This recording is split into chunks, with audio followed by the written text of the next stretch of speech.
Bienvenue sur la chaîne YouTube Adoratrice Lucie. Nous sommes heureux de vous accueillir pour l'heure des adorateurs.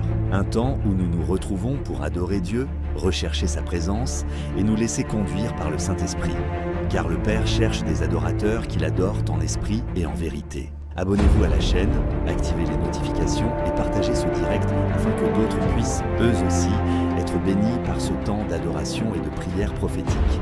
Rejoignez également notre chaîne WhatsApp pour rester informé de nos prochains rendez-vous, recevoir les dernières annonces et être averti de la publication de nos nouvelles vidéos. Scannez simplement le QR code affiché à l'écran pour nous rejoindre. Dans quelques instants, nous entrerons ensemble dans un temps d'adoration et de prière prophétique. Que le Seigneur vous bénisse et vous fasse du bien au travers de ce moment.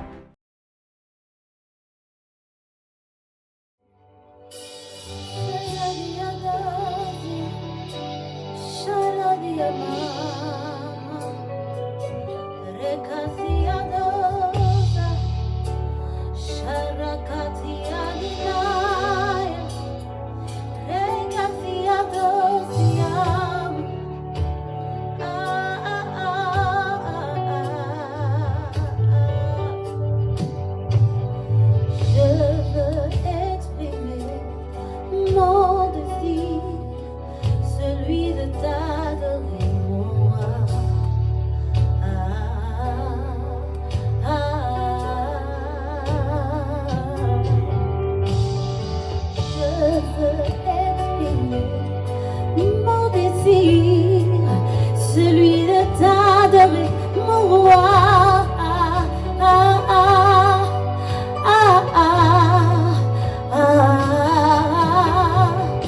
Je veux exprimer mon désir, celui de t'adorer, mon roi.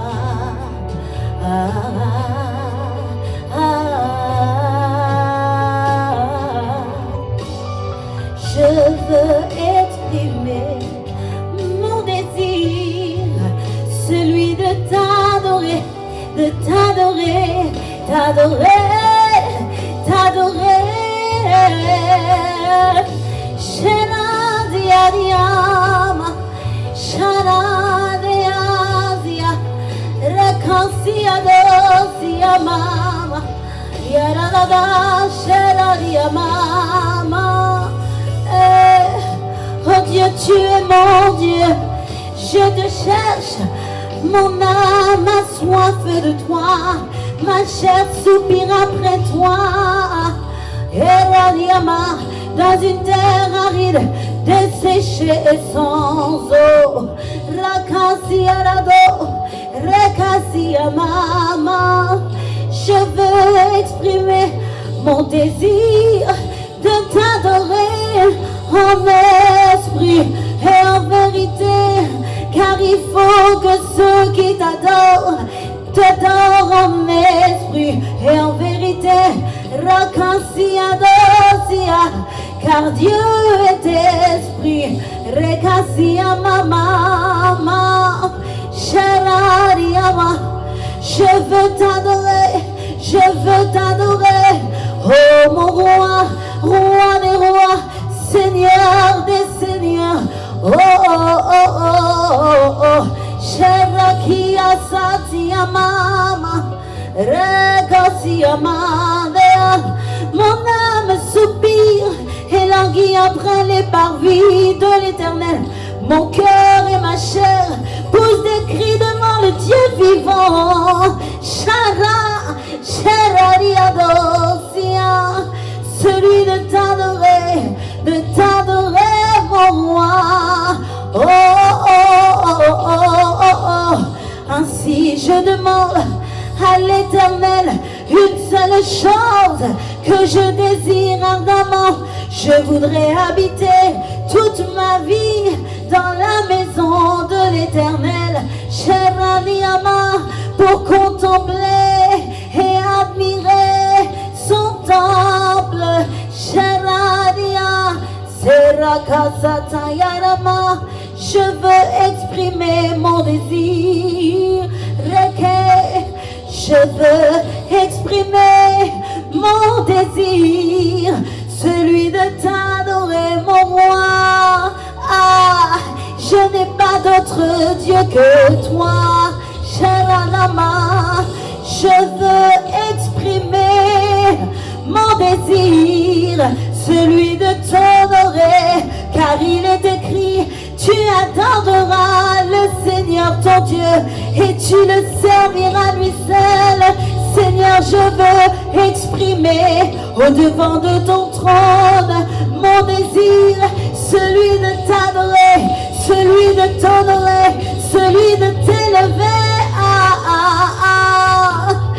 Je veux exprimer mon désir, celui de t'adorer, de t'adorer, de t'adorer. Oh oh oh oh oh oh oh. Sharanama diaziyama, eranama siado sayadaya. Offrons sans cesse à Dieu un sacrifice de louange, c'est-à-dire le fruit des lèvres qui confessent son nom. Oh, Ranama Searia Siado, tu es digne, notre Seigneur et notre Dieu, de recevoir Ranamama, la gloire, l'honneur et la puissance. Ah, Sheradia Ziyama Deaya, Rekesianama, je veux t'exprimer mon désir, mon désir, mon désir. Ah, Sherakasayama, Erasiado Siyama, Mama Mama, Sherakasakatea, Redasiadosa. Ah, je veux exprimer mon désir, celui de t'adorer, mon roi, mon Seigneur, mon sauveur. Rekasiariamaziado. Ah, je suis comme Marie de Béthanie. Seigneur, je viens devant toi exprimer mon adoration en déversant ce parfum de valeur à tes pieds. Je viens l'essuyer avec mes cheveux. Ah Seigneur, je veux que ce parfum de bonne odeur monte vers toi, que mon adoration te soit agréable. Chera diadosia, je veux exprimer mon adoration au devant de toi. Chara diadosia na mama. Rekeseyama, oui je veux exprimer mon désir. Ah, je n'ai pas d'autre désir que celui de t'adorer. Rakasiyama, reçois l'adoration qui émane de mon cœur. Sherasiadoseyama, cette adoration sincère, je viens t'offrir le fruit de mon adoration. Ah, ah, comme ces mages qui se prosternaient et t'adoraient en t'offrant leurs trésors, en t'offrant les présents qu'ils avaient prévus pour toi. Oh Seigneur, ce jour, mon adoration représente ces présents, ah, ces trésors. Je veux exprimer mon désir, celui de t'adorer, mon roi. Oh, oh, oh, oh. Je veux t'adorer en esprit, en vérité. Sharadia.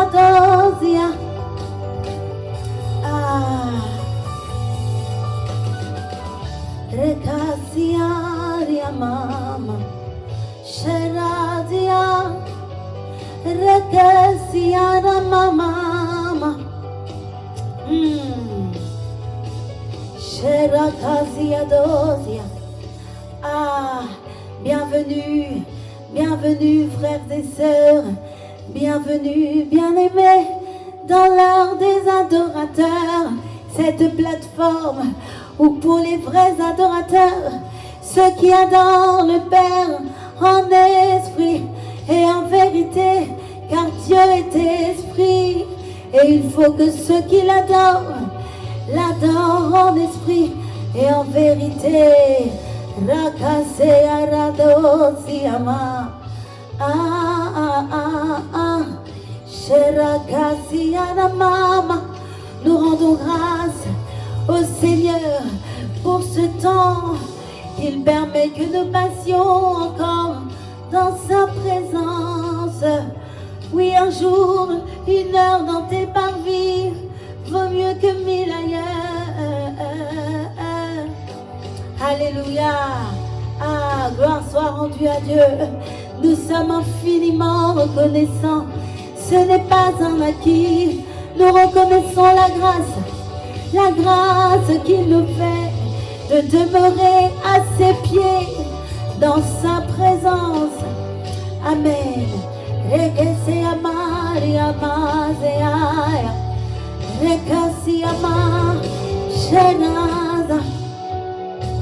Amen, amen. Bienvenue dans notre plateforme, dans notre programme où nous adorons le Père. Amen. Nous sommes reconnaissants parce que nous sortons d'un temps de 24 heures où le Seigneur nous a fait encore du bien. 24 heures non-stop dans sa présence. Amen. Où son amour nous a pressés, où son feu nous a consumés. Amen, amen. Rekeseyama. Nous sommes reconnaissants parce que nous sortons encore d'un séminaire où il nous a permis, au travers de son serviteur, le pasteur Ken, de discerner les mystères de Babylone. Nous sommes reconnaissants. Waouh, que de programmes, que de temps glorieux dans sa présence. Amen. Nous avons également consacré ce nouveau mois, le mois d'août, entre les mains du Seigneur. Alléluia. Et nous croyons que ce mois est encore un mois consacré au Seigneur. Un mois de plus durant lequel il nous permet encore d'être à son service. Nous sommes reconnaissants. Amen. Amen, amen. Alors bien-aimé, je t'invite à partager ce temps si ce n'est pas déjà fait. Alléluia.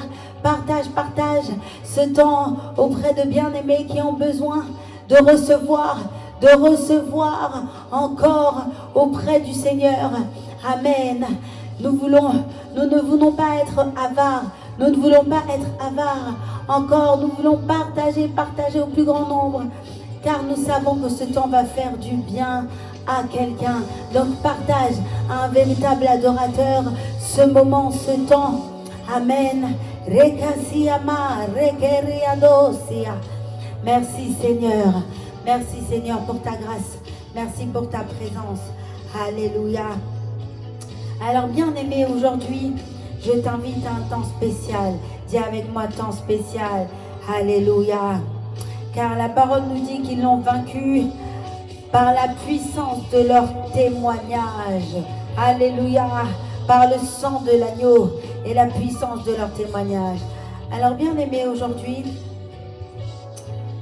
nous voulons rendre témoignage de ce que le Seigneur fait et de ce que le Seigneur a fait. Nous sommes dans une série spéciale où nous rebâtissons l'autel. Dis avec moi, rebâtir l'autel. Alléluia, alléluia. Et qu'est-ce que l'autel? L'autel, dans la Bible, était un lieu de rencontre avec Dieu. Amen. Nous avons plusieurs exemples. Nous voyons qu'Abraham a bâti un autel. Alléluia. À chaque fois qu'il rencontrait le Seigneur, à chaque fois qu'il rencontrait le Seigneur dans un milieu, dans un temps donné, il bâtissait un autel. Amen. Afin que celui-ci soit agréable. Alléluia. Et c'est ce que nous voulons faire. Nous voulons demeurer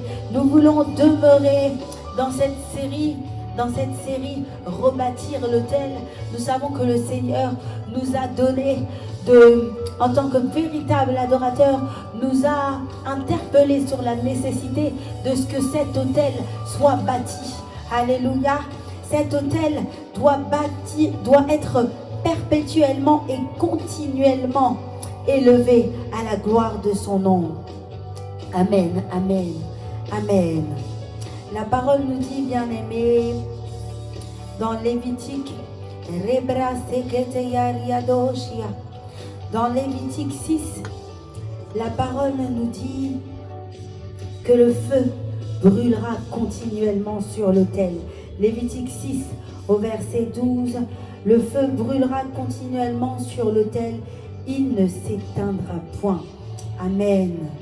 Amen. Lévitique 6, verset 12 à 13. Et bien aimé, vous savez, il y avait donc sous l'Ancienne Alliance, il y avait différents sacrifices que le peuple venait présenter au Seigneur. Amen. Nous avons rappelé donc que l'autel était un lieu consacré à Dieu. Selon qu'il est écrit dans Exode 20 au verset 24, tu m'élèveras un autel de terre sur lequel tu offriras tes holocaustes et tes sacrifices d'action de grâce. C'est ce que nous voulons faire aujourd'hui en tant que véritables adorateurs. Donc je disais qu'il y avait différents sacrifices dans l'Ancienne Alliance que le Seigneur avait donc institué, plusieurs types de sacrifices qui sont donc précisés et décrits dans Lévitique du chapitre 1 au chapitre 7. Amen. Mais ce qui va nous intéresser ici, c'est dans Lévitique 1, le sacrifice de l'Holocauste. Amen. Qui est un sacrifice entièrement consumé, symbole de consécration totale à Dieu. Amen. Et donc c'est le sacrifice que nous voulons déposer sur l'autel aujourd'hui. Et bien aimé, ce sacrifice, donc l'Holocauste, est pour nous nos vies, notre vie. C'est ce que nous voulons faire et déposer sur l'autel. Donc rappelle-toi, bien aimé, je t'ai partagé juste avant Lévitique 6, 12, 13, qui nous disait que le feu brûlera continuellement sur l'autel. Il ne s'éteindra point. Aujourd'hui, bien aimé, le sacrifice que nous voulons déposer sur l'autel, c'est nos vies. Nous voulons parler de l'adoration continuelle et perpétuelle que nous voulons faire monter vers le trône au travers de nos vies. Et bien aimé, vois-tu, nous voulons aujourd'hui que ce sacrifice soit perpétuellement présenté au Seigneur. Donc nous voulons déposer nos vies, déposer nos cœurs, déposer tout ce que nous avons de plus cher, selon qu'il est écrit, encore une fois dans la parole, merci Saint-Esprit, offrez vos corps, donc c'est l'apôtre Paul qui nous exhorte en Romains 12, 1, je vous exhorte donc, bien-aimés, à offrir vos corps comme un sacrifice vivant, saint, agréable à Dieu. Ce sera de votre part un culte raisonnable. Amen, amen. Voilà pourquoi donc nous voulons encore déposer, nous voulons prendre le soin de déposer ce sacrifice sur l'autel. Mais nous voulons déposer notre vie, comme je l'ai dit, comme ce passage nous le rappelle, offrir donc ce sacrifice qui est donc notre corps, notre chair, notre cœur, alléluia, tout ce que nous considérons, tout ce que nous réalisons, tout ce que nous appelons, tout ce que nous considérons dans nos vies comme étant cher. Alléluia, alléluia.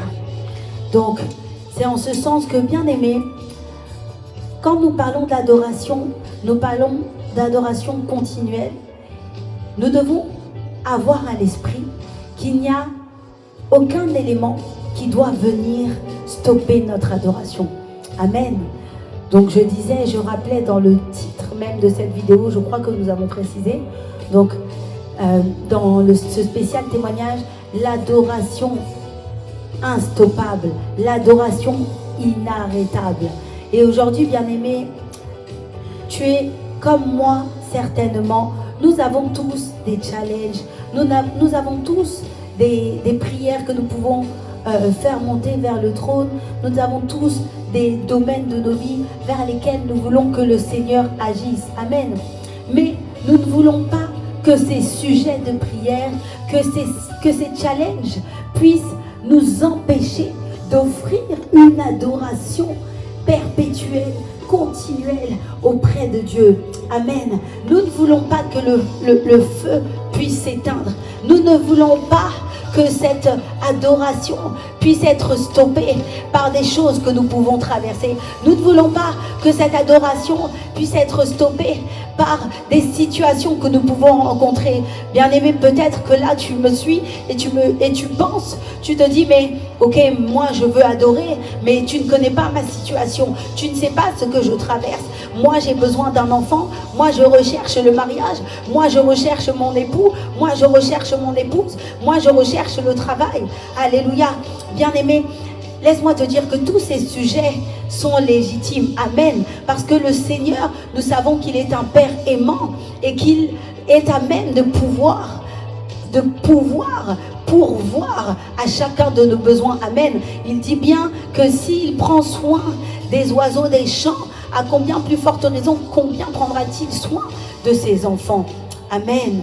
Et nous savons qu'il est un Dieu bon, bien-aimé. Répète avec moi, il est un Dieu bon, il est un Père fidèle.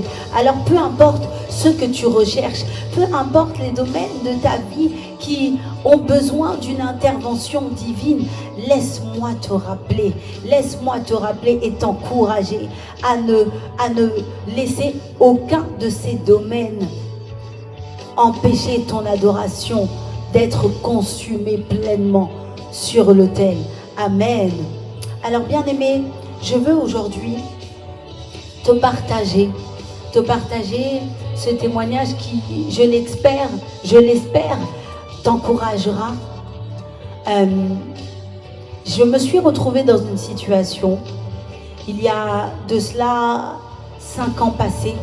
Donc, pour te remettre le contexte, je venais de me marier, tout allait bien par la grâce de Dieu.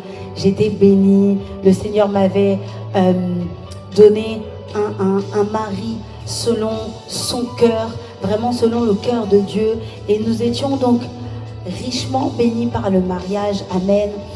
Nous avons donc eu notre premier enfant et nous étions pleinement dans la joie. Pleinement dans la joie parce que nous étions comblés de toute grâce excellente que le Seigneur peut déposer dans la vie de ses enfants. Nous servions le Seigneur, nous étions fraîchement mariés, nous étions dans notre lune de miel, vraiment, il n'y avait aucun sujet, nous étions pleinement dans la joie, nous continuions de servir le Seigneur avec zèle, nous étions heureux de ce qu'il faisait dans nos vies. Amen. Mais j'ai eu une grossesse qui s'est relativement bien passée. Nous avons eu un garçon par la grâce de Dieu. Tout s'est bien passé. J'avais la santé. Mais, bien aimé, ce qui s'est passé, c'est que après cet accouchement, cette visitation divine, nous n'avions même pas par la grâce de Dieu soupiré après cela. C'est-à-dire que vraiment cette grossesse est venue par sa volonté pure et simple, rapidement, sans chercher, sans contrainte, vraiment sans peine. Amen. Et j'ai une pensée pour mes frères et sœurs qui sont dans ce besoin. Tu reçois ta grâce dans le nom de Jésus. Amen. Donc, je te disais que, donc voilà, cette grossesse est arrivée sans que nous n'ayons cherché, par sa grâce. Et donc, lorsque j'accouche, tout va bien. Et c'était donc durant la 2e vague de Covid. Donc, il faut savoir que durant cette vague, nous n'avions pas le droit de recevoir de visite en maternité. Nous n'avions pas le droit de sortir. Donc, nous étions vraiment confinés, mon époux et moi, ainsi que notre bébé. Donc, par la grâce de Dieu, nous étions heureux de découvrir voilà, cet enfant que le Seigneur nous avait confié. Et lorsque nous sortons, donc après ce passage à la maternité qui s'est excellemment bien passé, nous arrivons donc à la maison et là, ma maman, qui est une femme de prière, amen, et me voit et tout de suite, je vois un regard inquiet. Elle me dit, ma fille, il y a quelque chose qui ne va pas. Bon, je te la fais courte. La sage-femme a confirmé qu'il y avait un souci. Ce qui s'est passé, c'est donc, tu as peut-être vu la photo qui était sur, tu as certainement vu la photo qui est donc sur l'annonce de cette vidéo. Et effectivement, donc sur cette photo, on se rend compte que j'ai un ventre de femme enceinte. Encore, moi qui ne suis plus enceinte, moi qui ai accouché de cet enfant. Bon, je me dis non, pour moi, ok, ça prend du temps, c'est mon premier enfant, je ne sais pas ce qui se passe, mais certainement que ça prendra son temps, tranquillement. Et donc, la sage-femme me dit non, là Lucie, il faut voir en urgence ce qui se passe, parce que ton ventre est anormalement encore gonflé. C'est vrai, oui, le ventre d'une femme enceinte prend du temps, mais là, c'était quand même comme si donc j'avais accouché, mais que j'avais encore une grossesse à l'intérieur. Ok, je me dis, ok Seigneur, tu restes au contrôle. Donc mon époux et moi étions vraiment dans la paix, hein, comme je vous l'ai dit. Nous venions d'avoir un enfant, donc nous étions heureux. Vraiment, pour nous, il n'y avait pas de sujet en fait. On se confiait pleinement au Seigneur. On se disait, bon ok, c'est un petit sujet, le Seigneur va s'en charger. À partir de là, donc je continue de servir avec joie, avec zèle. Je continue d'être fidèle au poste. Par là, j'ouvre une parenthèse également pour rappeler que lorsque tu es béni, frères et sœurs, n'oublie pas ton poste également. Ce n'est pas la bénédiction qui va devenir une idole, non, mais nous allons demeurer et être trouvés fidèles dans la maison du Seigneur. Amen. Que cela soit ton partage. Amen. Et donc, j'étais confiante. Nous étions confiants vraiment. Sauf que le temps passe. 6 mois, 7 mois, 1 an, 2 ans. Là, on commence à me dire, non, écoutez, il va falloir qu'on opère. Parce que là, on se rend compte, donc, on me fait cette imagerie, un scanner, et on voit que mon côlon est extrêmement dilaté.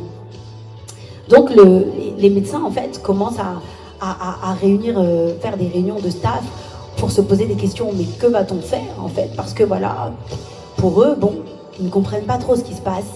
On me fait donc des tas d'examens, je vous passe vraiment les détails, bon, les termes techniques, mais coloscopie, coloscanner, donc on vérifie que tout se passe bien. Par la grâce de Dieu, tout est sain à l'intérieur. Mon corps n'est pas malade. Les médecins ne trouvent aucune trace de maladie quelconque, de près comme de loin. On vérifie, on revérifie, on revérifie à nouveau. Rien, RAS, tout va bien. Donc mon corps, vraiment, de l'intérieur, paraît en excellente santé, aucune problématique.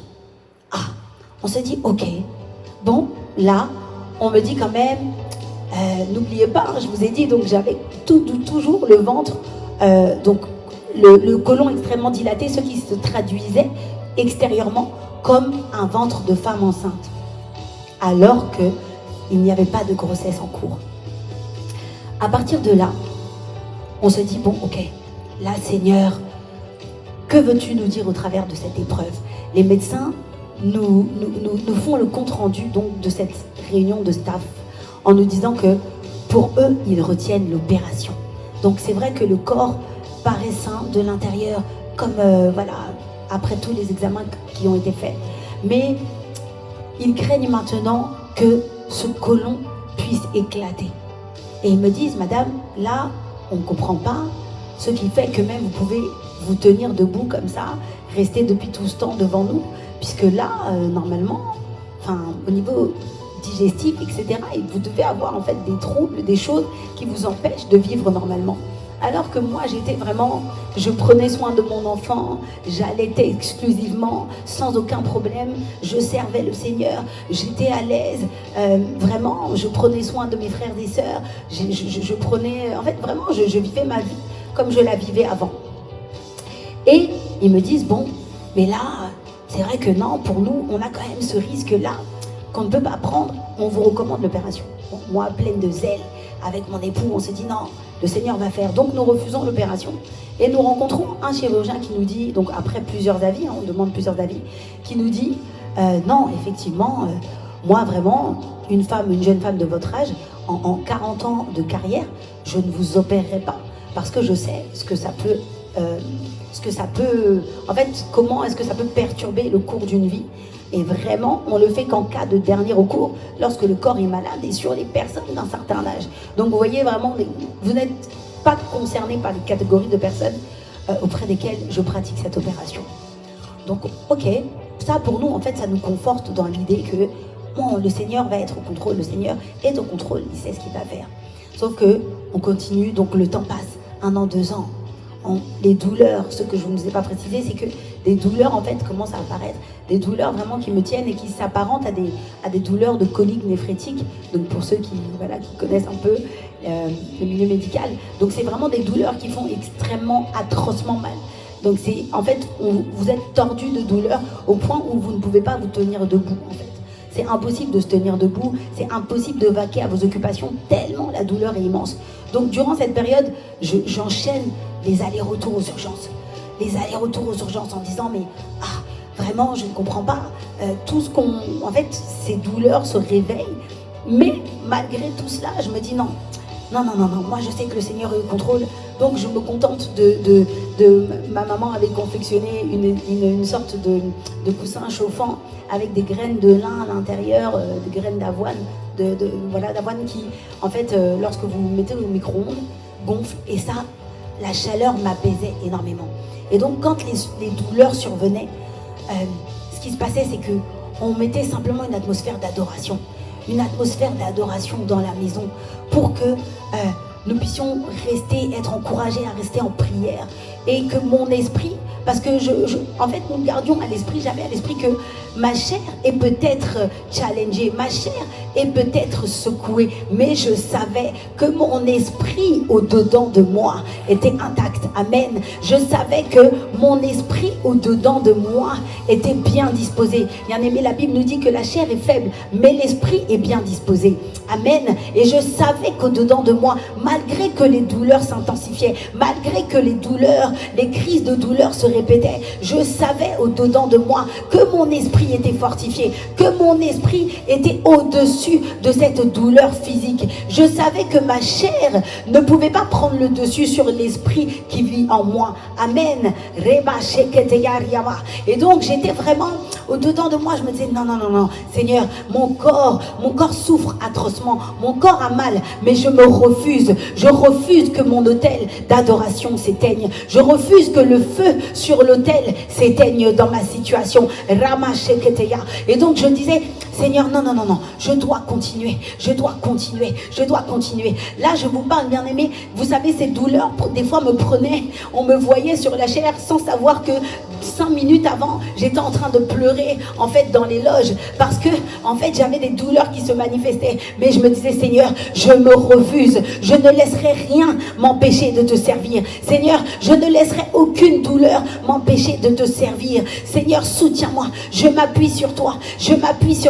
Et je répétais. Et puis lorsque c'était le temps, lorsque le moment arrivait où nous devions chanter, monter sur la chair, je me levais et je disais, Seigneur, tu es mon appui, tu es ma force, tu es mon roc, tu es ma forteresse, ma tour forte. Et donc je sais qu'avec toi je vais y arriver. Ton esprit me soutient. Lorsque je suis faible, c'est alors que je suis fort. Je puis tout par celui qui me fortifie. Amen. Et donc ces paroles montaient en moi et me donnaient la force de tenir. Et par la grâce de Dieu, j'allais dire bizarrement, mais il n'y a pas d'étonnement avec le Seigneur. Son esprit me tenait debout. Bien aimé, je tenais tout le temps de service sans douleur aucune. Je dis, si les douleurs doivent revenir là, elles vont attendre que je serve d'abord mon Dieu, elles viendront plus tard, mais je servirai mon Dieu quoi qu'il arrive. Amen. Et donc ça allait comme ça, 1 an, 2 ans, 3 ans. 3 ans passent. Je me dis, ok, là, il faut quand même qu'on fasse quelque chose. Dis avec moi, le Seigneur est bon. Amen. Le Seigneur est bon. Il a manifesté sa bonté durant tout ce moment. Et donc à un moment donné, bien que je continuais de m'accrocher, je continuais de tenir, l'inévitable est arrivé. J'ai dû me faire opérer. Je me dis, bon Seigneur, après avoir pris le temps de prier, on a pris un temps de prière avec, que ce soit avec les pasteurs, les frères et sœurs, finalement j'ai passé donc cette opération. pour lesquels on m'a retiré les 3/4 du côlon, bien-aimé. Les 3/4 du côlon. Parce que en fait, les douleurs s'intensifiant, les médecins commençaient à dire que là, il faut que l'on fasse quelque chose. On va devoir vous opérer. Bon, moi je me dis, les années passent, j'ai foi dans le Seigneur, mais il faut être sage. Donc, je me dis, ok, allons-y. Je passe, on fait cette opération. Lorsque je rentre dans cette salle d'opération, on m'endort, anesthésie générale. Les amis, ce que j'ai expérimenté durant cette salle, ce n'était que le début. Ma chair mourait, mais le Seigneur m'a amené quelque part. Le Seigneur m'a amené quelque part. Ce que j'ai vu, ce que mon esprit a vu, c'est incroyable, bien-aimé. Incroyable. J'ai vu la salle d'opération remplie d'une horde d'anges. C'est-à-dire que toute la salle était remplie. On ne voyait même plus l'espace des murs. On ne voyait même plus l'espace infime des murs. Non, les anges étaient là, côte à côte, tac, tac, tac, tac, tac, tac. Ils faisaient tous, ils remplissaient la salle dans laquelle je me faisais opérer. Et je voyais donc, j'étais comme, mon esprit était comme au-dessus et je voyais mon corps allongé donc sur cette table d'opération. Et ce qui m'a étonné, ce qui m'a marqué, c'est que je voyais effectivement ces anges, mais je voyais que ce n'était pas le chirurgien. Je voyais en fait le chirurgien, mais je voyais que c'était le Seigneur Jésus-Christ qui lui-même était là, au-dessus de mon corps, en train d'opérer. Waouh, incroyable. Là, je vous raconte tout ça. Et en fait, je me disais, mais en fait, qu'est-ce que je voyais? Mais c'est comme si, en fait, j'ai été endormie, mais je vous dis, je voyais ces choses. Je voyais ces choses. Donc, j'avais vu sur la salle. Et lorsque je me réveille, en fait, mon mari me dira que lorsque je reviens dans ma chambre, j'étais en fait, après donc, mon réveil, j'étais en train d'adorer. Une adoration, les amis, qui ne pouvait pas s'arrêter. Bien que mon corps ait été arrêté plusieurs heures, je crois que l'opération même a duré 4 heures, 3h30, 4 heures, je ne me souviens plus, mais mon esprit était lui continuellement en train d'adorer, à tel point que lorsque je me réveille, je suis en pleine adoration envers mon Dieu. Bien-aimé, dis avec moi que rien n'arrête ton adoration, que rien ne stoppe ton adoration. Amen. Et donc, j'expérimente cela. J'étais en pleine adoration. Vous savez, quand vous vous réveillez d'une anesthésie générale, vous êtes un peu, voilà, vous êtes un peu en fait, votre tête est un peu, c'est comme si vous étiez encore endormi. Vous êtes en train de revenir à reprendre pleinement fonction de votre esprit, de votre corps. Mais mon corps était déjà, ma bouche était en train d'adorer sans cesse, en train d'adorer mon Dieu. Waouh! Et je me dis, Seigneur, en tout cas, quelle grâce, quelle grâce. Et malgré que bon, je vous la fais courte parce que là c'est vrai que je m'épanche, mais en fait tout ça pour vous dire que mon adoration n'a pas été arrêtée, ni par les douleurs, ni par l'opération. Alors bien aimé, aujourd'hui, en cette journée, je suis venue encourager quelqu'un. Comme je disais, peut-être qu'aujourd'hui, il te manque. Tu regardes à ta vie et tu vois tout ce qui te manque. Tu vois tout ce que tu cherches. Tu te dis, mais moi j'ai besoin de ceci. Moi j'ai besoin de cela. Mais le Seigneur ne prend pas cas de mes besoins. Moi j'ai besoin de ça, mais j'ai besoin de ci. Mais comment vais-je faire? Moi j'ai besoin, bien aimé. Tes besoins, vous savez, tant que nous serons sur cette terre, nous aurons toujours besoin, nous aurons toujours des besoins, mais il ne faut pas que ces besoins qui sont légitimes en tant qu'enfant, tu peux les demander à ton père, mais il ne faut pas que ces besoins prennent le dessus sur ton adoration. Nous parlons d'une adoration continuelle. Nous avons parlé du feu qui ne s'éteint pas sur l'autel.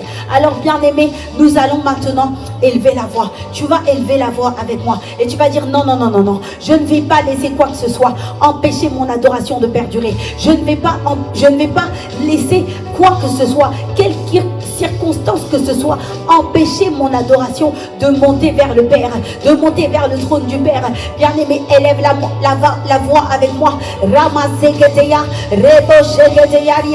Je refuse, oh Seigneur, nous venons Père au devant de ton trône.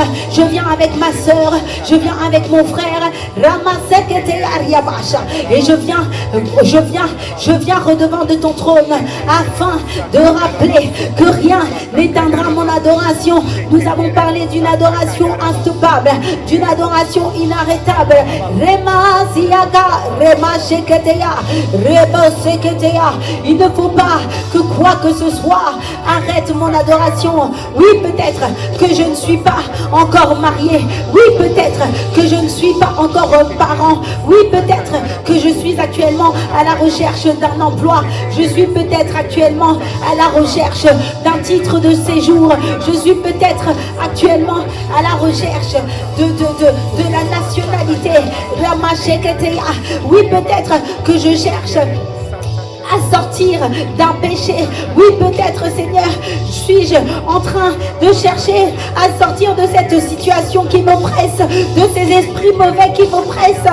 Mais je viens de dire en ce jour que rien ni personne n'empêchera mon adoration de monter au-devant de toi. Rien ni personne ni aucune situation n'empêchera mon adoration de monter vers toi, n'empêchera ma vie de t'être agréable, n'empêchera ma vie de te servir.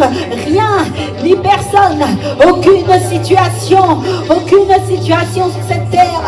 Selon les hommes, il me manque peut-être un tas de choses. Selon les hommes, oui, mon corps est peut-être malade. Selon les hommes, peut-être qu'il me manque ceci, peut-être qu'il me manque cela. Mais toi, Seigneur, tu es fidèle, tu es fidèle, tu es fidèle. Et je le crois. Je ne laisserai rien, je ne laisserai personne, je ne laisserai aucune situation se mettre entre toi et mon service. Je ne laisserai aucune situation se positionner entre toi et le service que je dois te rendre. Je ne laisserai aucune situation se placer entre toi et l'adoration continuelle, perpétuelle, qui doit monter vers ton trône. Je m'appuie sur toi, je m'appuie sur toi. Merci Seigneur pour mon frère, merci Seigneur pour ma soeur, parce que je sais que tu es fidèle de la même manière que tu t'es tenu en juste juge devant de moi, de la même manière que tu as soutenu mon corps, de la même manière que tu as soutenu mon esprit, de la même manière que tu as renouvelé mes forces. Esprit de Dieu, je m'attends à toi pour mon frère, pour ma soeur, pour la situation. Pour la situation qu'il traverse.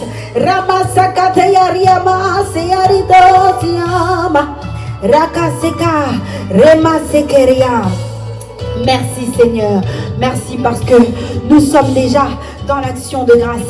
Merci Seigneur parce que nous croyons déjà que tu nous exauces. Je crois que tu as exaucé mon frère, je crois que tu as exaucé ma soeur, au nom de Jésus. Amen, amen. Bien aimé, il y a un verset qui est remonté, que le Seigneur m'avait donné durant cette situation. Jean 11 au verset 4.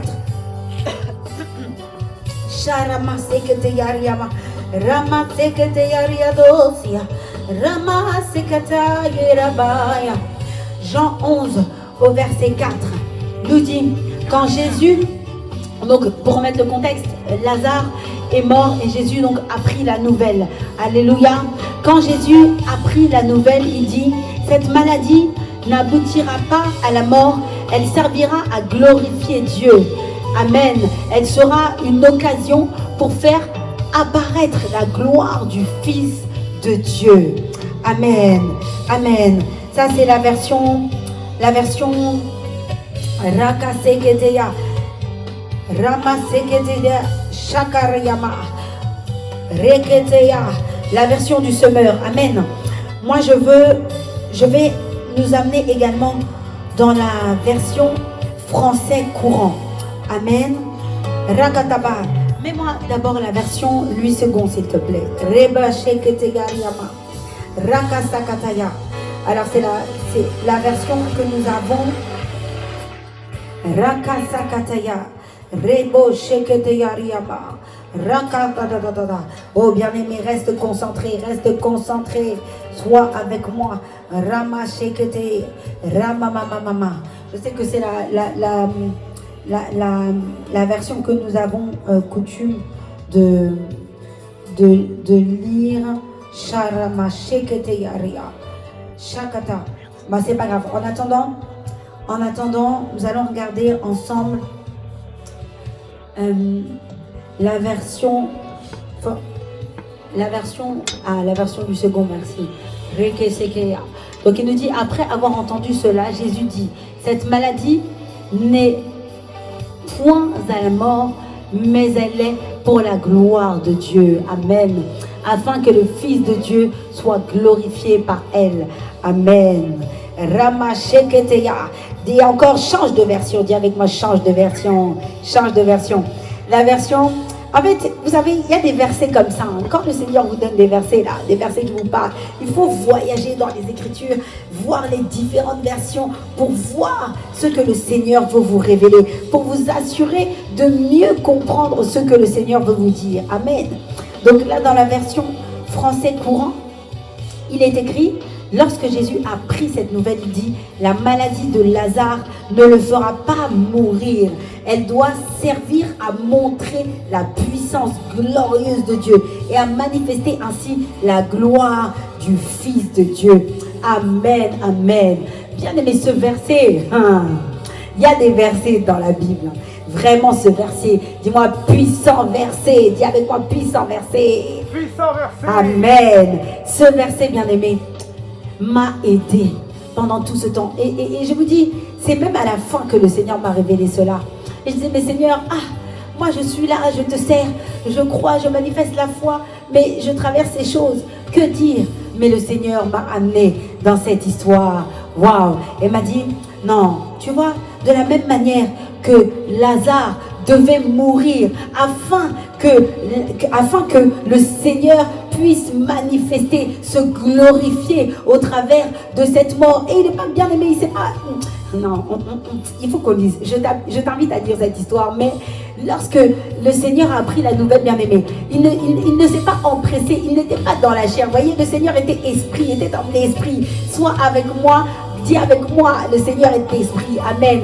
Et donc, c'est la manifestation, c'est la dimension à laquelle nous allons, bien aimés. Nous aussi, nous allons être des êtres spirituels. L'apôtre, il nous a challengé, nous a encore rappelé combien il était important d'être en esprit. Amen. Et donc, lorsque Jésus reçoit la nouvelle, il ne s'est pas empressé, il n'a pas couru pour aller ressusciter, aller ressusciter Lazare. Non, il a d'abord attendu. Il a attendu. Ah, bien aimé, je ne sais pas ce que tu traverses, mais aujourd'hui, je suis venu te dire que le Seigneur attend avant d'intervenir parce qu'il veut se glorifier dans la situation que tu traverses. Amen. De la même manière qu'il a attendu. Mais vois-tu, lorsqu'il s'est présenté, il a attendu pas un jour, pas 2 jours, il a attendu 3 jours. 3 jours, dis avec moi 3 jours. Avant que, je crois que c'est bien ça, oui, 3 jours, avant de venir voir le corps de Lazare. Et voyez, lorsque Lazare était dans le tombeau, j'imagine déjà donc un corps en décomposition. Ça veut dire que pour les hommes, il n'y avait plus rien à faire, bien aimé. Ça veut dire que pour les hommes, non, il était déjà mort, il était déjà embaumé, il était déjà... donc, en fait, pour tout le monde, ça n'avait pas de sens. Bon, maintenant, le Seigneur arrive, il arrive maintenant, j'imagine la scène. Je me dis, mais même les gens devaient se dire, mais le Seigneur vient maintenant, mais que va-t-il faire? Que va-t-il faire? Il est déjà mort, c'est trop tard. En fait, il fallait qu'il vienne avant. Il aurait même fallu, certains même ont dû dire, il fallait même qu'il vienne avant, lorsque Lazare était malade, lorsque la maladie s'est manifestée. Il fallait que le Seigneur vienne, il fallait que le Seigneur se lève, il fallait que le Seigneur court. Mais là maintenant, le Seigneur n'est pas venu. Lorsque Lazare venait de mourir, lorsqu'il venait de mourir à l'instant, peut-être que si le Seigneur avait accouru, peut-être que, il aurait pu dire un mot. Et Lazare serait revenu lorsqu'on n'avait pas encore fait tout le rituel, lorsqu'on n'avait pas encore lavé le corps afin de l'embaumer, afin de pouvoir l'amener au tombeau. Si le Seigneur, si, ça c'est les hommes sont remplis de si, mais le Seigneur qui se lèvera le dernier, savait ce qu'il était en train de faire. Bien aimé, le Seigneur sait ce qu'il est en train de faire dans ta situation. Amen. Il sait pourquoi. Pourquoi est-ce qu'aux yeux des hommes, peut-être que la situation est perdu. Peut-être que les gens se disent, ah, mais où est son Dieu, bien-aimé? Vous croyez que quand j'ai vécu ça, je vous ai parlé pas de 1 an, pas de 2 ans, pas de 3 ans, 5 années. Ça fait bientôt 5 années. 5 années de cette situation et passer par opération etc. Que croyez-vous que les gens ont dit? Les gens peut-être que les gens ne m'ont pas dit à moi, peut-être que les gens en eux-mêmes se disaient mais finalement elle n'est pas spirituelle, mais finalement elle chante mais elle traverse ça, mais c'est bizarre, mais où est son Dieu? Comment ça se fait que le Seigneur n'agit pas? Peut-être qu'elle ne l'a pas connu, peut-être que le Seigneur finalement n'est pas avec elle. Bien aimé, ferme tes oreilles et reste fixé, garde les yeux fixés vers le Seigneur. Amen. Je suis vraiment venue encourager quelqu'un. Bien aimé, si je partage aujourd'hui mon témoignage, ce n'est pas par volonté, parce que j'aime exposer ma vie. Non, pas du tout. Je suis quelqu'un de très réservé. Moi, exposer ma vie, ça ne me dit rien. Les caméras même, ça ne me dit rien. Bien aimé, si je me tiens là devant vous, c'est uniquement par obéissance. Amen. Et donc, je suis venue vraiment encourager quelqu'un. Parce que, vous savez bien, des fois, on traverse des choses et les hommes ne comprenant pas ce que le Seigneur est en train de faire avec nous, on est humain, c'est la chair, c'est normal. Il ne faut pas en vouloir à ceux qui peut-être remettent en doute ta marche avec le Seigneur, ou même ton Dieu, ou même ta vie de prière, ou même ta maturité spirituelle. Peu importe, toi tu dois garder ton cœur, garde ton cœur, il ne faut pas en vouloir à ton prochain, à ton frère, ta soeur, parce que vous savez, il y a des situations qui nous dépassent. Il y a des situations qu'on ne peut pas expliquer. Et c'est tout à fait entendable que pour les hommes, ce soit pas compréhensible en fait. Donc là, dans cette situation, comme je l'ai dit, les hommes se disaient, mais non, mais c'est trop tard. Lazare aussi, là, il est bizarre. C'est pas lui le cousin de Jésus, c'est pas lui le cousin de celui qui fait des miracles, mais son propre cousin là n'est même pas venu à son chevet, n'est même pas venu à son secours. Est-ce que vraiment lui aussi là, est-ce qu'il est de Dieu? Bien aimé, imagine. Donc je vois déjà Marthe et Marie qui étaient en pleurs parce qu'elles entendaient à gauche, à droite, mais votre frère là finalement sa vie c'est comment? Bien aimé, peut-être qu'aujourd'hui les hommes disent, mais ta vie c'est comment? Mais toi, garde les yeux fixés vers le Seigneur. Garde les yeux fixés vers le roi. Amen. Garde tes yeux fixés. Toi, ton problème, c'est toi et Dieu. Toi, tu sais qu'il est au-devant de cette situation. Bien aimé, je parle de quelqu'un qui n'est pas dans la pratique qui n'est pas dans l'iniquité, dans la pratique du péché, consciente du péché. Quelqu'un qui n'est pas dans l'iniquité. Donc, tu sais qui tu es, tu connais ta marche. Tu sais que tu sers le Seigneur avec sérieux, avec diligence. Tu sais que tu marches selon lui. Amen. Tu marches selon lui, selon ses préceptes et ses commandements. Car le Seigneur dit que celui qui aime Dieu, c'est celui qui pratique sa parole et qui marche selon ses commandements. Amen. Donc, bien aimé, je m'adresse à quelqu'un comme cela. Tu sais que toi, tu connais ta marche. Tu connais ta marche, tu connais ta relation avec Dieu. Si c'est ton cas, garde tes yeux fixés vers le Seigneur. Garde les yeux fixés vers le Seigneur, indépendamment de ce qui est dit à gauche, à droite. Ça, ce n'est pas ton problème. Toi, tu gardes ce que le Seigneur dit. Dans le verset, là, le Seigneur a bien dit, cette maladie n'aboutira pas à la mort. Elle servira à glorifier Dieu. Elle sera une occasion pour faire apparaître la gloire du Fils de Dieu. Alors, bien aimé, la situation, le célibat qui perdure dans ta vie, cette situation où tu cherches l'enfant depuis des années, cette situation où tu n'as pas d'emploi, où tu n'as pas de travail, même France Travail ne te rémunère plus, même France Travail n'a plus rien pour toi, même France Travail te dit, monsieur, madame, on arrête vos droits parce que c'est trop, ça a trop perduré, même eux ne veulent plus. Bien aimé, peut-être que on te dit que non, la préfecture même est fatiguée de te voir parce qu'ils te disent, mais monsieur, madame, votre situation là, on vous a déjà dit, on vous a déjà répondu, non, selon nous là, vous n'êtes pas français, vous devez quitter le territoire. Peut-être que voilà, l'OQTF est déjà au-devant de ta porte. Mais bien aimé, garde les yeux fixés vers le roi. Garde les yeux fixés vers le trône. Toi, occupe-toi de demeurer à ton poste, d'être cet adorateur en esprit, en vérité, d'être cet adorateur que le Père recherche. Amen, amen. Parce que le Seigneur n'en a pas fini avec toi. Le Seigneur n'en a pas fini avec ta situation. Le Seigneur est capable. Il se lèvera le dernier. Celui qui ouvre une porte que nul ne peut fermer. Celui qui ferme une porte que nul ne peut ouvrir. C'est ton Dieu. Ah, bien-aimé, pourquoi vas-tu t'inquiéter? Pourquoi? Sois dans le calme, sois comme Jésus lorsqu'il était dans la barque et que la tempête se levait. Il dormait paisiblement parce qu'il savait que il était dans la barque et il savait que il est le Dieu, il est celui à qui la mer obéit. Donc il ne s'est pas agité, bien-aimé. Amen. Le Seigneur permet parfois ces situations parce qu'il sait que nous avons besoin de grandir. Nous avons besoin d'aller à une autre dimension. Nous avons besoin de croître spirituellement. Il veut te révéler. En fait, vous voyez, il veut se révéler à toi dans une autre facette. Mais tu vois, bien-aimé, si tu ne rencontres pas les difficultés dans la vie, tu ne peux pas rencontrer le Dieu qui pourvoit. Tu ne peux pas rencontrer Yahweh Jireh. Tu ne peux pas rencontrer Jéhovah Jireh, celui qui pourvoit, si toi, tu n'as pas rencontré de situations, de circonstances, de galères, de circonstances compliquées. Non, si tu ne connais pas la maladie, comment est-ce que tu vas rencontrer le Dieu qui guérit? Comment vas-tu être en mesure de témoigner qu'il y a un Dieu qui guérit, bien-aimé? Le Dieu seul devant lequel la maladie fléchit, devant lequel tout genou fléchit. Ah, dis avec moi, je dois voir, je dois voir, je dois voir, je dois voir, je dois rencontrer cette autre facette, je dois rencontrer ce Dieu sous cette autre facette. Amen. Donc comme je disais, merci Seigneur. Comme je disais, il y a le Seigneur n'a pas fait le choix d'intervenir rapidement dans la situation de Lazare. Mais il savait qu'il allait intervenir. Et lorsqu'il est intervenu, il fallait que le corps soit déjà, la décomposition même peut-être avait déjà commencé. Mais il était nécessaire que ces choses arrivent. Pour que lorsqu'il arrive, lorsqu'il se présente devant le tombeau et qu'il dise « Lazare, sors! Lazare, sors !» Il fallait maintenant que la mort qui s'était empressée maintenant, oh bien-aimé, je vois déjà les anges de la mort qui étaient là, qui se disputaient, qui disaient non, il faut, ce corps est à nous. Non, non, non, non, non, il est mort, c'est fini, c'est fini. Nous venons, nous réclamons ce qui est à nous. La mort était là et disait, nous réclamons ce qui nous appartient. Mais quand la voix de Jésus s'est levée, il a dit, Lazare, sors!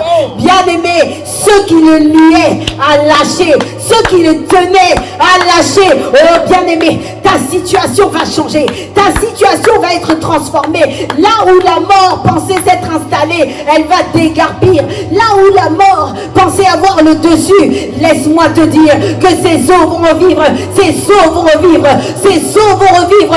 La vie va reprendre, la vie va se réveiller, la vie, tout ce qui était en toi, tout ce qui était endormi va prendre place. Oh bien-aimé, lorsque j'étais dans cette chambre d'hôpital et que mon corps souffrait, lorsque les médecins ne comprenaient pas, lorsqu'on m'avait enlevé cette partie, cet organe combien important dans le corps de l'homme, je disais Seigneur, cette situation est pour ta gloire, cette situation est pour ta gloire.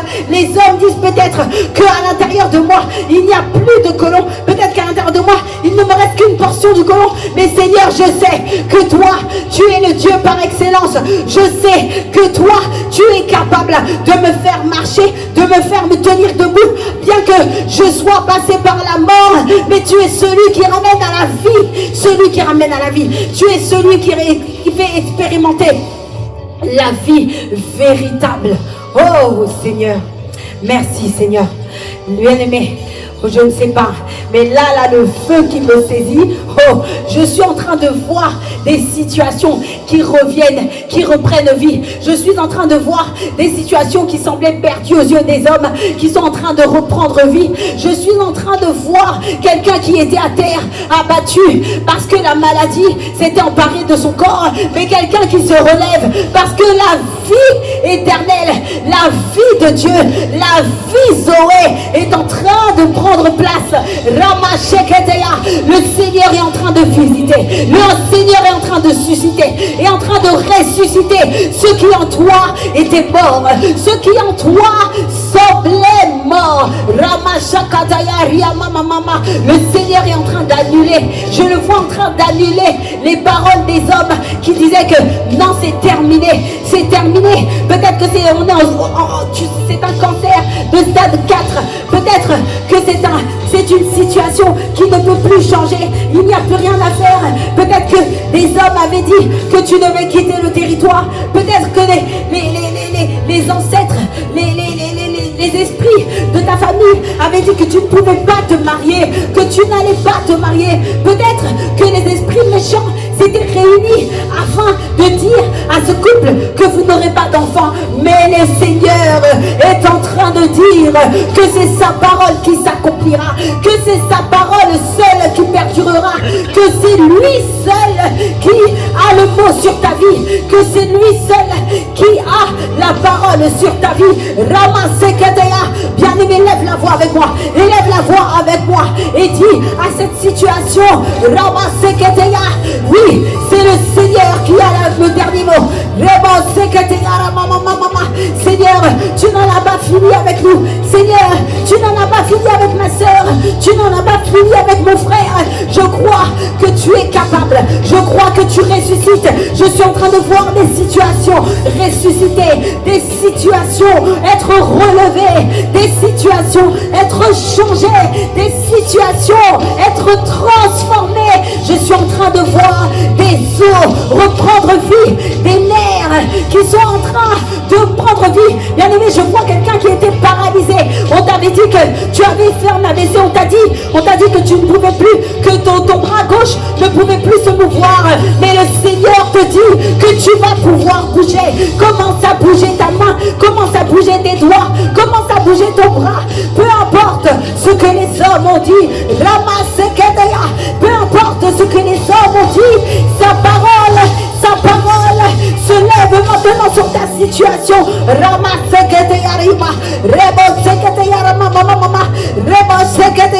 Oui, ma situation doit changer. Ma situation doit changer. Seigneur, nous nous accrochons, je m'accroche avec mon frère, avec ma soeur, à ta parole. Ce que tu dis, tu l'accomplis. Tu n'es pas un homme pour mentir, ni fils de l'homme pour te repentir. Ce que tu as promis, tu vas l'accomplir. Ce que tu as promis, tu vas l'accomplir. Et la parole te dit encore que si la promesse tarde, attends-la, certainement elle s'accomplira. Seigneur, nous sommes au devant du trône de la grâce. Oui, nous reconnaissons que c'est toi qui as le dernier mot sur nos vies, que c'est toi qui as le dernier mot sur nos situations, que c'est toi qui as le dernier mot sur nos corps, que c'est toi qui as le dernier mot. Je me refuse à m'en tenir au diagnostic des hommes. Je me refuse de me tenir au diagnostic des hommes.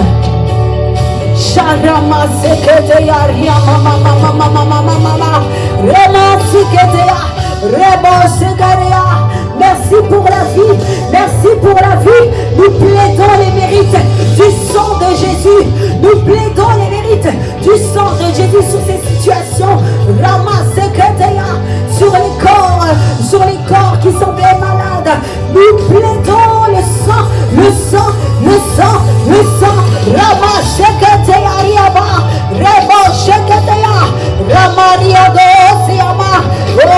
Aucune situation ne nous empêchera de te servir. Aucune situation ne viendra éteindre le feu sur l'autel. Aucune situation ne viendra faire taire mon adoration.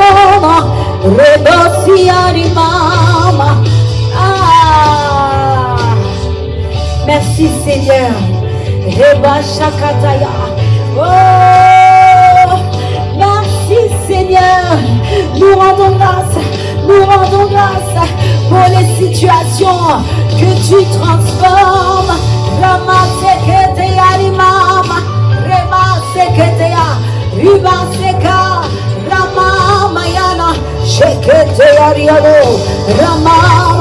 Nous rendons grâce, Seigneur, nous avons la foi, nous rendons grâce déjà parce que Seigneur, nous croyons que tu as accompli ta volonté dans ces situations. Nous sommes d'ores et déjà dans l'action de grâce. Nous sommes d'ores et déjà dans l'action de grâce. Seigneur, tu as dit que si tu as la foi, si ta foi est aussi petite qu'un grain de sénévé, alors tu diras à cette montagne, jette-toi dans la mer, ôte-toi de là, et elle t'obéira. Seigneur, nous avons la foi pour croire que tu as transformé, que tu as changé, que tu as retourné les situations de mon frère, de ma soeur. Ramaseketea. Merci Seigneur. Oh, nous sommes reconnaissants. Nous te rendons grâce. Merci Seigneur. Merci Seigneur. Merci. Merci. Merci pour ce temps que tu avais prévu d'avance. Je veux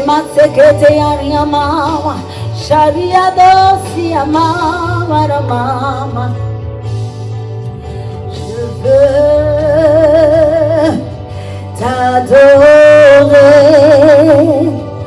Je veux t'adorer en esprit et en vérité.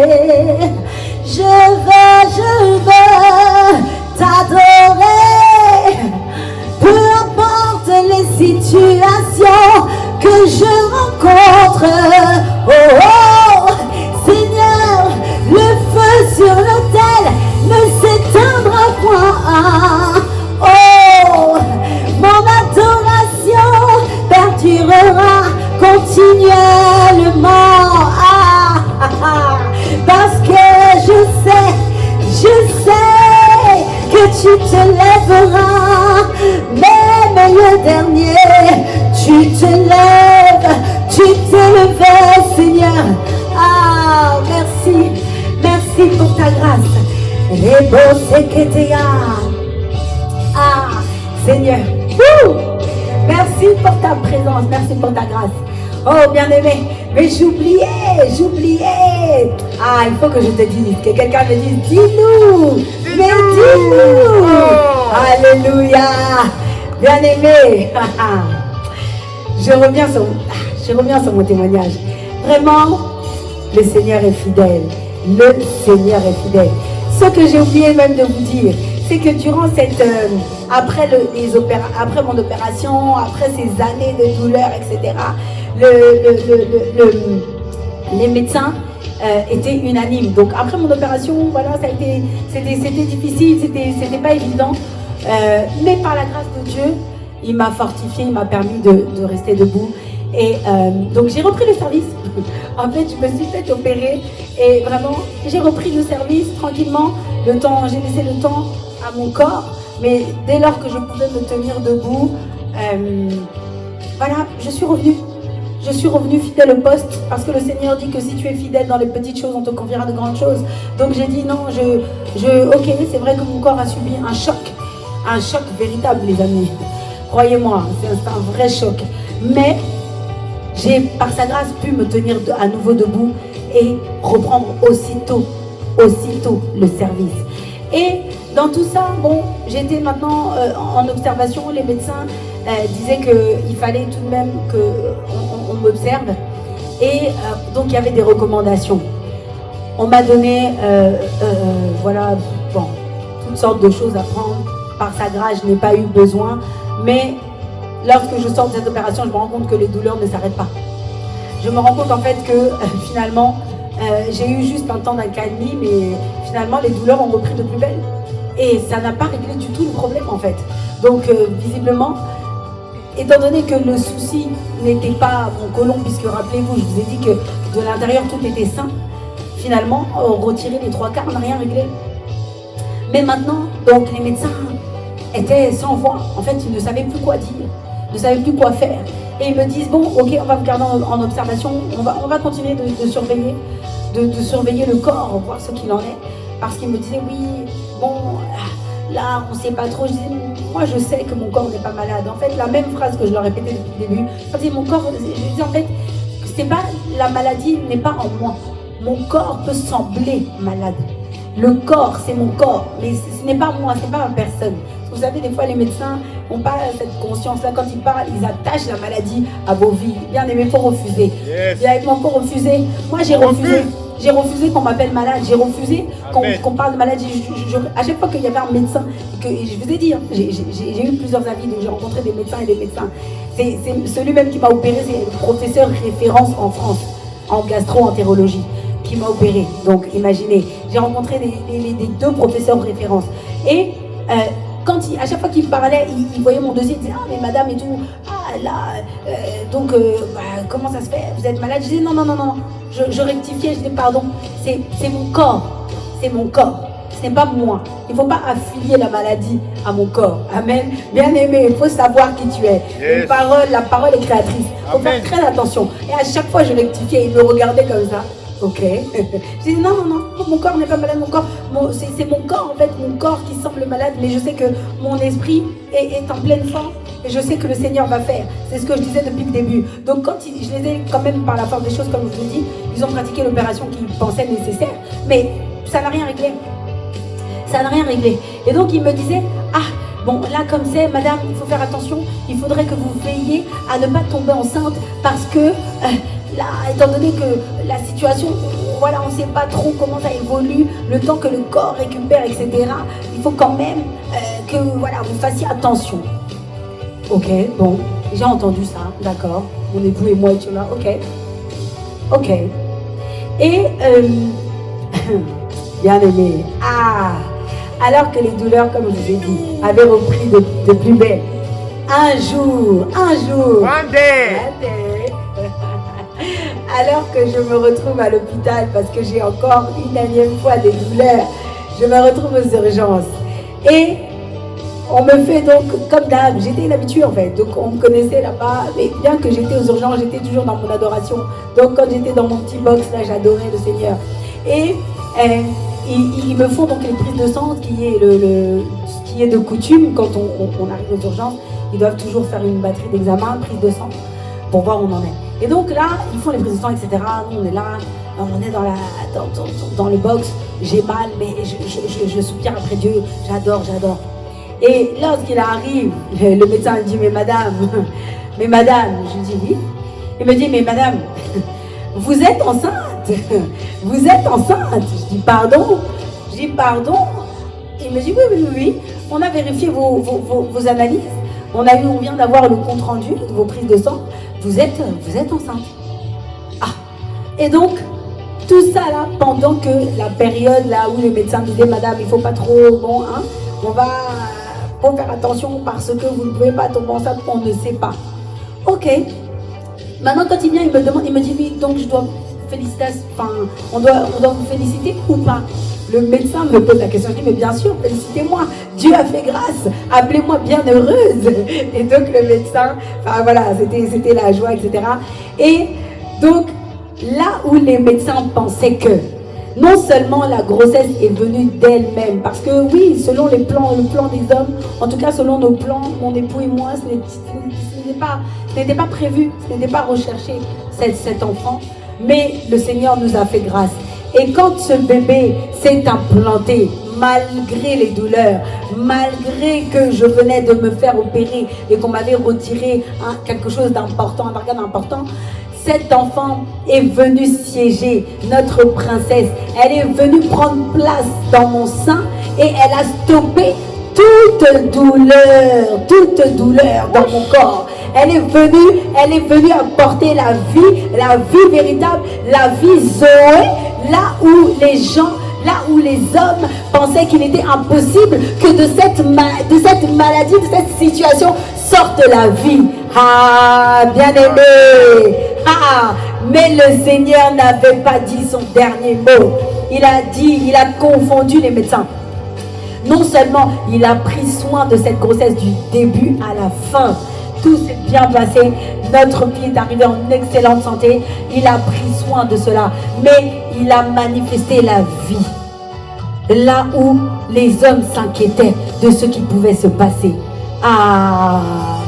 Nous ne pouvons que rendre grâce, Donc une nouvelle raison encore, ça nous a donné encore une nouvelle raison d'adorer, d'aller encore à un autre degré, un autre niveau d'adoration.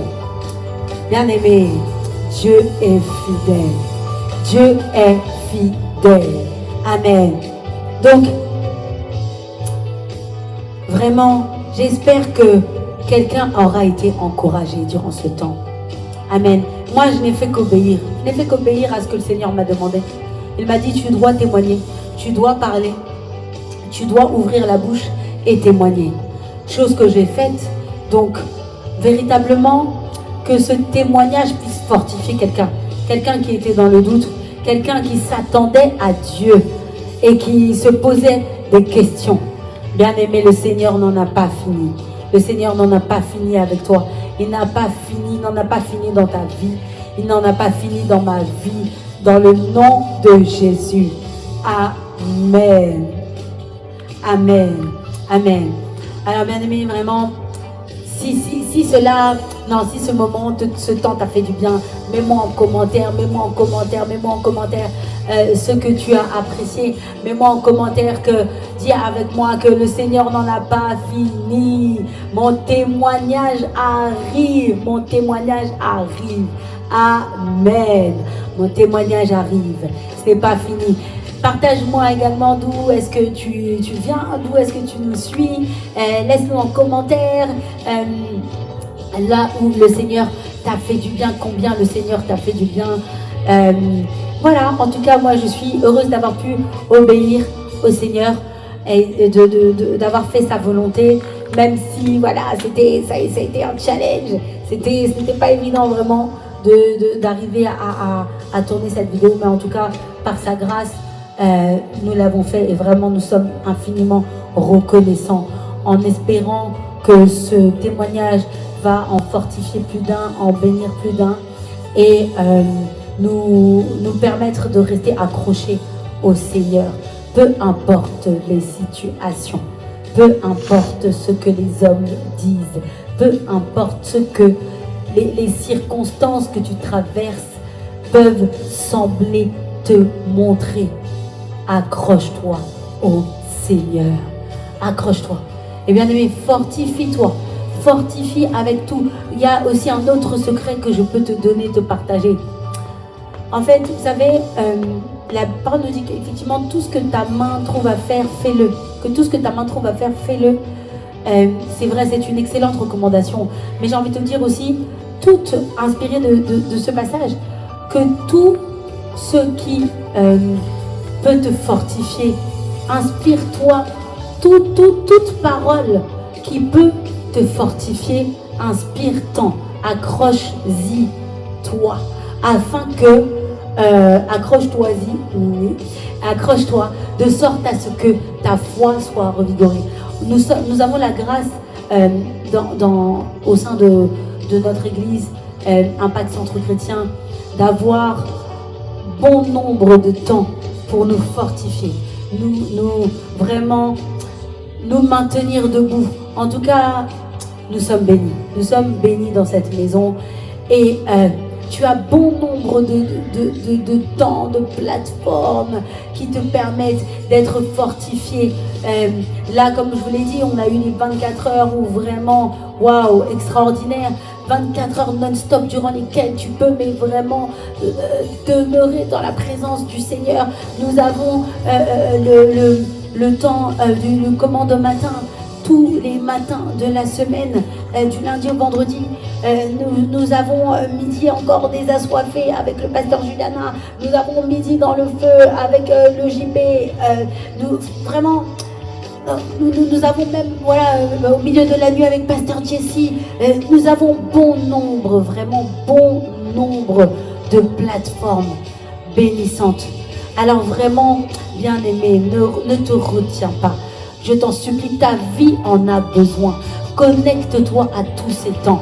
Il faut vraiment que nous demeurions au milieu de ces temps qui font du bien à notre esprit. Ça, c'est véritablement un autre des secrets. Lorsque j'étais là, j'avais mal et que je pleurais de douleur, j'avais toujours les temps de prière qui me bénissaient. J'avais toujours les temps de prière qui vivifiaient, fortifiaient mon esprit et qui permettaient à mon esprit de prendre le dessus sur la douleur. Alors, bien-aimé, cela m'a fait du bien.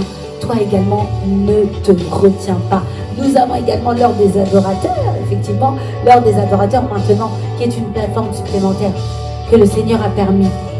Alors, je t'encourage à prendre le temps de te connecter, de suivre ces temps d'adoration, des temps d'adoration qui arrivent. des temps d'adoration prophétique qui arrivent, selon lesquels tu peux te connecter sur la chaîne de l'apôtre Ivan Castani TV. Nous avons bon nombre de temps d'adoration prophétique, des temps de prière, même sur la chaîne de l'apôtre Yves. Nous avons vraiment bon nombre de ressources. Maintenant en plus nous avons BNC TV, où tu as même encore des émissions en cascade qui peuvent te bénir, te fortifier. Alors bien aimé, saisis-toi de tout ce que tu peux. Ta vie en a besoin. Ta vie en a besoin. Tu dois briller. Oui, tu dois briller. Et aujourd'hui, si je me tiens là au devant de vous, c'est parce que cette grâce, je m'en suis saisie. Parce que j'ai demeuré. Et ça a réveillé quelque chose en moi, bien aimé. C'est pas la première fois. Là, j'ai même un court encore témoignage. Combien de fois j'ai tenté de me lever? Le Seigneur me pourchassait pour que je me lève. Combien de fois je n'ai pas essayé? Combien de fois ne me suis-je pas rendu au studio? Combien de vidéos n'ai-je pas tourné? Mais, le Seigneur m'a soutenu. Amen. Alors vraiment, et il a fait sortir cette plateforme L'Heure des Adorateurs. Donc vraiment, je t'encourage, je te dis à bientôt, à très vite dans la présence de Dieu pour une nouvelle vidéo, L'Heure des Adorateurs. Amen. Le Seigneur sait où il nous amène. En tout cas, restez connectés.